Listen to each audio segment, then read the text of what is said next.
Mulholland Drive, directed by David Lynch. I don't even know where to begin with this one. If this is your first David Lynch film, as it was mine, nothing will prepare you for what you're about to see. Being as vague as possible, the story is about a woman, Naomi Watts, pursuing her acting dream in glamorous LA. Things take a turn, though, when an unexpected roommate tries to remember who she was prior to a car accident. That's maybe the thinnest layer I can describe to what this film is about.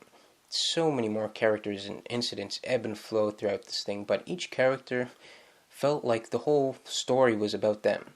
No matter how minor they seemed or how short of a time they were on screen, I felt like everything else surrounded them specifically.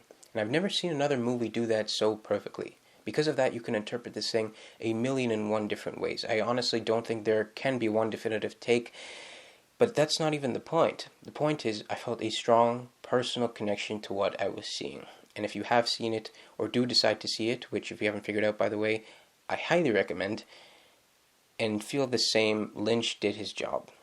It's about dreams. It's about the fabrication of reality. It's about movies, fantasy, jealousy, insanity, and old people. These ideas aren't simply talked about, they are in the fabric of the film. I'll give you an example.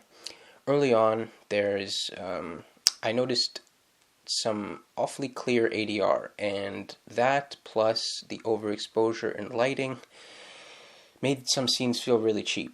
And having heard how awesome and non-cheap Lynch was, I accepted it. If you just sit back and surrender yourself to the experience, it is worth it. You don't have to understand everything. Trust me, I don't understand like 75% of this, but you will remember it long after the credits roll.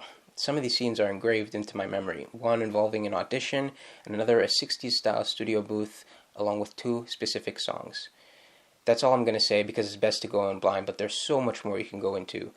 For now, if you haven't seen it and you thought Donnie Darko was the craziest thing ever, then add this to your watch list. And that is file number 10.